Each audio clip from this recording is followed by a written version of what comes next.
ಗೃಹಿಣಿಯರಿಗೆ ಗೌರವ ಸಿಗುವುದಿಲ್ಲ. ಅವರಿಗೆ ಕೇಳೋ ಮೊದಲನೇ ಪ್ರಶ್ನೆ ಅಂದರೆ, ಇಡೀ ದಿನ ನೀನೇನು ಮಾಡ್ತಾ ಇರ್ತೀಯ? ನಮಸ್ಕಾರ ಸ್ನೇಹಿತರೆ, ಹೇಗಿದ್ದೀರಾ ಎಲ್ಲರೂ?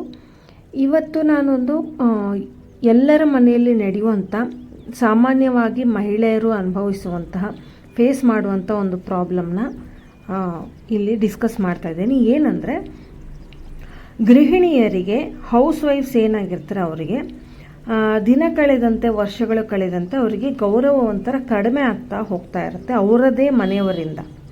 ಒಬ್ಬ ಗೃಹಿಣಿ ದಿನವಿಡೀ ಕೆಲಸ ಮಾಡ್ತಾ ಇರ್ತಾಳೆ, ಆದರೂ ಅವಳ ಗಂಡನಿಗೆ ಸಿಗುವಂಥ ಗೌರವ ಮನೆಯಲ್ಲಿ ಆ ಗೃಹಿಣಿಗೆ ಸಿಗೋದಿಲ್ಲ. ಯಾಕೆ ಅನ್ನೋದನ್ನ ಕಾರಣಗಳನ್ನ ಒಂದೊಂದೇ ನೋಡ್ತಾ ಹೋಗೋಣ. ಮೊದಲನೇದಾಗಿ ಕೊಡೋ ಕಾರಣ ಏನು ಅಂದರೆ, ಮೊದಲನೇದಾಗಿ ಅವಳು ಸಂಪಾದನೆ ಮಾಡ್ತಾ ಇಲ್ಲ. ಯಾಕೆಂದರೆ ಒಬ್ಬ ಗಂಡಸು ಸಂಪಾದನೆ ಮಾಡ್ತಾನೆ, ಅವನಿಂದನೇ ಮನೆ ನಡೀತಾ ಇದೆ. ಆದರೆ ಗೃಹಿಣಿ ಆದವಳು ಮನೆ ಕೆಲಸವನ್ನು ಮಾಡ್ತಾಯಿದ್ರು ಏನೂ ಮಾಡೋದಿಲ್ಲ ಅನ್ನೋ ಲೆಕ್ಕ ಬರುತ್ತೆ. ಮನೆಯಲ್ಲಿ ಮಾಡುವ ಕೆಲಸದಕ್ಕೆ ಸಂಬಳ ಇರೋದಿಲ್ಲ, ಹಾಗಾಗಿ ಅದಕ್ಕೆ ಮೌಲ್ಯಮಾಪನ ಇರೋದಿಲ್ಲ.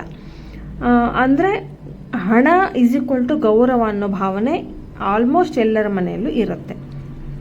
ಎರಡನೇದು, ಹೌಸ್ ವೈಫ್ಸ್ ಆದವರು ಯಾವಾಗಲೂ ಮನೆಯಲ್ಲಿ ಅವೈಲಬಲ್ ಇದ್ದೇ ಇರ್ತಾರೆ ಎಲ್ಲರಿಗೂ. ಮತ್ತು ಅವಳು ಮಾಡುವಂಥ ಕೆಲಸ ಅದು ಕೆಲಸ ಅಲ್ಲ, ಅದೊಂಥರ ಕರ್ತವ್ಯ ಅವಳದು. ಅವಳ ಡ್ಯೂಟಿ ಅವಳು ಮಾಡಬೇಕು ಅನ್ನೋದು ಭಾವನೆ ಇರುತ್ತೆ. ಅದರಲ್ಲಿ ಗಂಡನ ಕರ್ತವ್ಯ ಕೂಡ, ಈ ಗಂಡನೂ ಕೂಡ ಹಣ ಸಂಪಾದನೆ ಮಾಡಿ ಮನೆ ನಡೆಸೋದು ಅವರ ಕರ್ತವ್ಯನೇ. ಆದರೆ ಅದನ್ನು ದೊಡ್ಡ ಗೌರವಯುತವಾಗಿ ನೋಡ್ತಾರೆ. ಅದನ್ನೇ ಒಬ್ಬ ಗೃಹಿಣಿಯ ಕೆಲಸವನ್ನು ಅವಳು ಮಾಡೋ ಕೆಲಸನೇ ತಾನೆ, ಅವಳ ಕರ್ತವ್ಯ ತಾನೆ ಅನ್ನೋ ರೀತಿ ನೋಡ್ತಾರೆ. ಇನ್ನು ಏನಂದರೆ, ತುಂಬ ಜನ ಹೆಣ್ಮಕ್ಕಳಲ್ಲಿ ಎಮೋಷನಲ್ ಬೌಂಡ್ರೀಸೇ ಇರೋದಿಲ್ಲ. ಅಂದರೆ ಯಾರಾದರೂ ನಿಮ್ಮನ್ನು ಹರ್ಟ್ ಮಾಡಿದರೆ ಅದನ್ನು ನೀವು ತಪ್ಪು ಅಂತ ಇನ್ನೊಬ್ಬರಿಗೆ ಹೇಳೋದಿಲ್ಲ. ಅಂದರೆ ಅಡ್ಜಸ್ಟ್ ಮಾಡ್ಕೊಂಡು ಹೋಗ್ತಾ ಇರ್ತೀರಾ, ಸೈಲೆಂಟಾಗಿ ಸಹಿಸ್ಕೊಂಡು ಹೋಗ್ತಾ ಇರ್ತೀರ. ಇದು ಬರ್ತಾ ಬರ್ತಾ ಏನಾಗುತ್ತೆ, ಒಂದೊಂದೇ ಬೌಂಡ್ರಿಗಳನ್ನ ದಾಟ್ತಾ ಬರುತ್ತೆ. ಮೊದಲು ಒಬ್ಬರೇ ಇದ್ದಾಗ ಇನ್ಸಲ್ಟ್ ಮಾಡೋದು ಶುರು ಆಗಿರುತ್ತೆ. ಆಮೇಲೆ ಬರ್ತಾ ಬರ್ತಾ ಬರ್ತಾ ಸಂಬಂಧಿಕರ ಮುಂದೆನೇ ಇನ್ಸಲ್ಟ್ ಮಾಡೋದು, ಅಥವಾ ಅಕ್ಕಪಕ್ಕದ ಮನೆಯವ್ರ ಮುಂದೆನೇ ಇನ್ಸಲ್ಟ್ ಮಾಡೋದು. ಈ ರೀತಿ ಒಂದೊಂದೇ ಬೌಂಡ್ರಿ ದಾಟ್ತಾ ಬರುತ್ತೆ. ಅಂದರೆ ನೀವು ಅದಕ್ಕೆ ಒಂದು ಗಡಿಯನ್ನು ಸೃಷ್ಟಿ ಮಾಡದೇ ಇದ್ದರೆ, ಒಂದು ಬೌಂಡ್ರಿಯನ್ನು ಹಾಕದೇ ಇದ್ದರೆ ಅದು ಬರ್ತಾ ಬರ್ತಾ ಬರ್ತಾ ಲಿಮಿಟ್ ಮೀರ್ತಾ ಬರುತ್ತೆ. ಇನ್ನೊಂದು, ಸಮಾಜದ ಕಂಡೀಷನಿಂಗ್ ಆಗಿದೆ ನಮ್ಮಲ್ಲಿ. ಏನಂದರೆ, ಗಂಡನಿಗೆ ಗೌರವ ಕೊಡಬೇಕು, ಹೆಂಡತಿಗೆ ಗೌರವ ಕೊಟ್ಟರು ನಡೆಯುತ್ತೆ, ಕೊಡದೇ ಇದ್ರೂ ನಡೆಯುತ್ತೆ ಅನ್ನುವಂಥ ಒಂದು ವಾತಾವರಣ ನಮ್ಮ ಸಮಾಜದಲ್ಲೇ ಇದೆ. ಇನ್ನೊಂದು, ತುಂಬ ಮುಖ್ಯವಾಗಿ ಏನು ಮಾಡ್ತಾರೆ ಗೃಹಿಣಿಯರು ಅಂದರೆ, ಮನೆ ಕೆಲಸ ಮಾಡ್ತಾರೆ, ಮಕ್ಕಳನ್ನ ನೋಡ್ಕೊತಾರೆ, ಎಲ್ಲ ನೋಡ್ಕೊತಾರೆ. ಆದರೆ ತಮ್ಮ ಸ್ವಂತ ಕನಸು ಏನಿರುತ್ತೆ, ತಮ್ಮ ಹಾಬೀಸ್ ಏನಿರುತ್ತೆ ಅದನ್ನೆಲ್ಲ ಪೂರ್ತಿ ಕೈ ಬಿಟ್ಬಿಡ್ತಾರೆ. ಅಂದರೆ ಗೃಹಿಣಿಯರಿಗೆ ಈಗ ಹೊಸದಾಗಿ ಏನು ಶುರು ಆಗಿದೆ, ಮೀ ಟೈಮ್ ಅಂತ ಏನಿರುತ್ತೆ ಅದು ಇರೋದಿಲ್ಲ.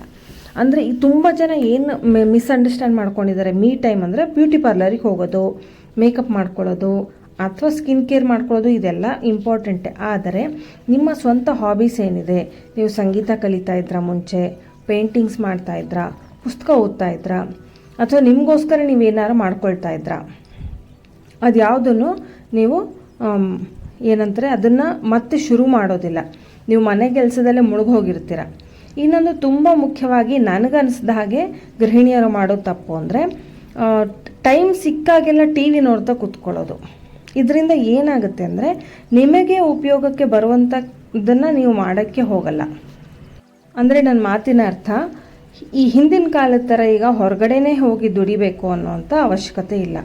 ಮನೆಯಲ್ಲಿದ್ದು ಕೂಡ ಬೇಕಾದಷ್ಟು ಹಾಬೀಸ್ನ ಡೆವಲಪ್ ಮಾಡ್ಕೋಬೋದು, ಬೇಕಾದಷ್ಟು ದಾರಿಗಳನ್ನ ಹುಡುಕ್ಬೋದು. ತುಂಬ ಜನ ಗೃಹಿಣಿಯರು ಅದನ್ನು ಮಾಡೋದಿಲ್ಲ.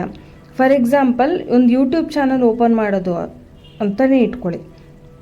ಅಂದರೆ ಮನೆಯಲ್ಲೇ ಇದ್ದು, ಮನೆಯಲ್ಲಿ ನಾನು ಒಂದು ಕುಕ್ಕಿಂಗ್ ಚಾನಲ್ ಅಥವಾ ಒಂದು ಬೇರೆ ಯಾವುದಾದ್ರೂ ಹಾಬೀಸ್ದಿರ್ಬೋದು, ಮೇಕಪ್ದಾಗಿರ್ಬೋದು, ಒಂದು ಸಣ್ಣ ಚಾನಲ್ನ ಕೆಲವರು ಓಪನ್ ಮಾಡಿರ್ತಾರೆ. ಇನ್ನು ಕೆಲವರು ಮನೆಯಲ್ಲೇ ಇದ್ದು ವರ್ಕ್ ಫ್ರಮ್ ಹೋಮ್ ಇರುವಂಥ ಆಪರ್ಚುನಿಟೀಸ್ ಏನೋ ಹುಡುಕೊಂಡಿರ್ತಾರೆ. ಈ ರೀತಿ ಕೆಲವರು ಇದನ್ನು ಅಡಾಪ್ಟ್ ಮಾಡ್ಕೊಂಡಿರ್ತಾರೆ. ಆದರೆ ಕೆಲವು ಗೃಹಿಣಿಯರು ಏನು ಮಾಡ್ತಾರೆ, ಟೈಮ್ ಸಿಕ್ಕರೆ ಸಾಕು ಇರೋ ಬರೋ ಸೀರಿಯಲ್ ಎಲ್ಲ ನೋಡ್ತಾ ಕೂತ್ಕೊಳ್ತಾರೆ. ಇದರಿಂದ ಏನಾಗುತ್ತೆ, ನೀವು ಮನೆ ಕೆಲಸ ಮಾಡ್ತಾ ಇರ್ತೀರ, ಆದರೆ ಅದನ್ನು ಬಿಟ್ಟು ಬೇರೆ ಇನ್ಯಾವ ಐಡೆಂಟಿಟಿನೂ ನಿಮಗೆ ಸಿಗೋದಿಲ್ಲ. ಸೊ ಏನೂ ಇಲ್ಲ, ಮನೆ ಕೆಲಸ ಮಾಡ್ತಾಳೆ, ಸೀರಿಯಲ್ ನೋಡ್ತಾ ಕೂತ್ಕೊತಾಳೆ, ಇದೊಂದೇ ನಿಮ್ಮ ಐಡೆಂಟಿಟಿ ಆಗೋಗುತ್ತೆ. ಆಮೇಲೆ ಇನ್ನೊಂದು, ನಿಮಗೇನಾದರೂ ಒಂದು ಬೇಜಾರಾದರೆ ಅದನ್ನು ಎಕ್ಸ್ಪ್ರೆಸ್ ಮಾಡದೇ ಇರೋದು. ಇದು ನನಗೆ ಇಷ್ಟ ಆಗೋದಿಲ್ಲ, ಅವರು ಮುಂದಿಂದ ಏನು ಹೇಳ್ತಾರೋ ಅದು ಬೇರೆ, ನೀವು ನಿಮ್ಮೊಳಗೆ ಅದನ್ನು ಒತ್ತಿಟ್ಕೊಂಡಿದ್ರೆ ಅದು ಬರ್ತಾ ಬರ್ತಾ ಏನಾಗುತ್ತೆ, ನಿಮ್ಮಲ್ಲಿ ಅಂದರೆ ನಿಮ್ಮ ಭಾವನೆಗಳನ್ನ ಒತ್ತಿಟ್ಕೊಂಡಿದ್ರೆ ಅದು ಮುಂದೆ ನಿಮಗೆ ತೊಂದರೆ ಆಗುತ್ತೆ. ಏನಂದರೆ ಅದು ಸಪ್ರೆಸ್ಡ್ ಫೀಲಿಂಗ್ಸ್ ಏನಿರುತ್ತಲ್ಲ, ಮುಂದೊಂದು ದಿವಸ ಸಿಟ್ಟಾಗಿನೋ ಇನ್ಯಾವ ರೀತಿನೋ ಹೊರಗಡೆ ಬರ್ಬೋದು.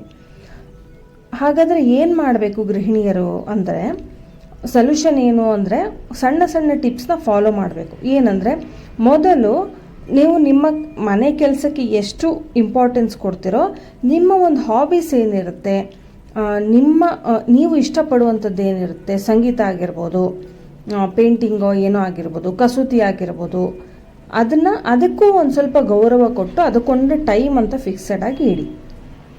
ಮತ್ತು ಸಾಧ್ಯ ಆದರೆ ಮನೆಯಲ್ಲೇ ಮಾಡುವಂಥ ಯಾವುದಾದ್ರೂ ಒಂದು ಕೆಲಸವನ್ನು ಮಾಡೋದಕ್ಕೆ ಪ್ರಯತ್ನ ಮಾಡಿ. ಏಕೆಂದರೆ ನಮ್ಮ ಸಮಾಜದ ಕಂಡೀಷನಿಂಗೇ ಹೇಗಿದೆ ಅಂದರೆ, ದುಡ್ಡು ಸಂಪಾದನೆ ಮಾಡೋರಿಗೇ ಬೆಲೆ ಸಿಗೋದು ಅನ್ನೋ ರೀತಿ ಇದೆ. ಇನ್ನೊಂದು, ಯಾವುದಾದ್ರೂ ವಿಷಯ ನಿಮಗೆ ಇಷ್ಟ ಆಗಲ್ಲ ಅಂತ ಹೇಳಿದರೆ ಅದನ್ನು ಖಡಾಖಂಡಿತವಾಗಿ ಒರಟಾಗಿ ಹೇಳಬೇಕು ಅಂತಲ್ಲ, ನಿಧಾನವಾಗಿ ಹೇಳೋದನ್ನು ಕಲೀರಿ. ಈ ಥರ ಕೂಗಾಡೋದು ನನಗೆ ಇಷ್ಟ ಆಗೋದಿಲ್ಲ, ಈ ರೀತಿ ಬೇರೆಯವ್ರ ಮುಂದೆ ಅವಮಾನ ಮಾಡೋದು ನನಗೆ ಇಷ್ಟ ಆಗೋದಿಲ್ಲ, ಈ ರೀತಿ ಹೇಳೋದನ್ನು ಕಲಿಯಿರಿ. ಸಮಾಧಾನವಾಗಿ ಹೇಳಿ, ಬಟ್ ಎಕ್ಸ್ಪ್ರೆಸ್ ಮಾಡಿ. ನಿಮ್ಮ ಸ್ವಂತ ಒಂದು ಟೈಮ್ ಅಂತ ಇರಬೇಕು. ಯಾವಾಗಲೂ ಎಲ್ಲರ ಹತ್ರ ಅಂದರೆ ಗೃಹಿಣಿಯರಿಗೆ ಬೇಕಾದಷ್ಟು ಮನೇಲಿ ಕೆಲಸ ಇರುತ್ತೆ, ಅವ್ರ ಮೇಲೆ ಉಳಿದವರು ಡಿಪೆಂಡ್ ಆಗಿರ್ತಾರೆ.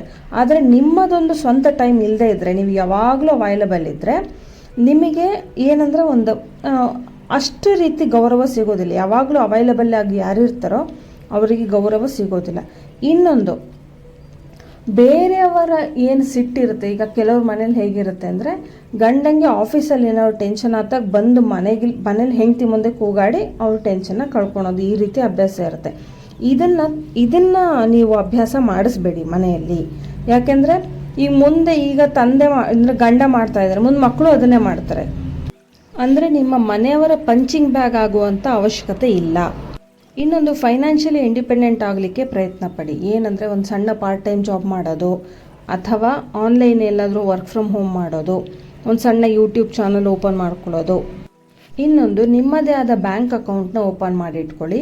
ನಿಮ್ಮದೇ ಆದ ಸಣ್ಣ ಸೇವಿಂಗ್ಸ್ ಇರಬೇಕು ನಿಮ್ಮ ಕೈಯಲ್ಲಿ, ಆ ರೀತಿ ಇಟ್ಕೊಳ್ಳಿ. ಅಂದರೆ ನಿಮ್ಮದೊಂದು ಸಣ್ಣ ಸೇವಿಂಗ್ಸು, ಇನ್ವೆಸ್ಟ್ಮೆಂಟು, ನಿಮ್ಮ ಹೆಸರಲ್ಲಿ ಒಂದು FD RD, ಅಂದರೆ ನೀವು ಯಾವುದಾದ್ರೂ ಒಂದು ಸಣ್ಣ ಇನ್ಕಮ್ ಇಟ್ಕೊಂಡಿದ್ರೆ ಅದರಿಂದ RD ಅಥವಾ FD, ಸಣ್ಣ ಸಣ್ಣ ಇನ್ವೆಸ್ಟ್ಮೆಂಟ್ನ ಮಾಡೋದನ್ನು ಕಲ್ತ್ಕೊಳ್ಳಿ.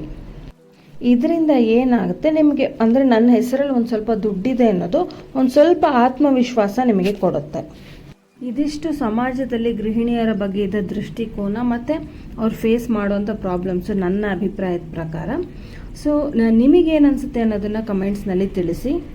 ಇಷ್ಟೊತ್ತು ನನ್ನ ಮಾತಾ ಪೇಷನ್ಸಿಂದ ಕೇಳಿಸ್ಕೊಂಡಿದ್ದಕ್ಕೆ ಥ್ಯಾಂಕ್ ಯು ಸೋ ಮಚ್. ಈ ವಿಡಿಯೋ ನಿಮಗೆ ಇಷ್ಟ ಆಗಿದ್ದಲ್ಲಿ ವಿಡಿಯೋನ ಲೈಕ್ ಮಾಡಿ, ಶೇರ್ ಮಾಡಿ, ಸಬ್ಸ್ಕ್ರೈಬ್ ಮಾಡಿ, ಬೆಲ್ ಐಕಾನ್ ಕ್ಲಿಕ್ ಮಾಡೋದಕ್ಕೆ ಮರಿಬೇಡಿ.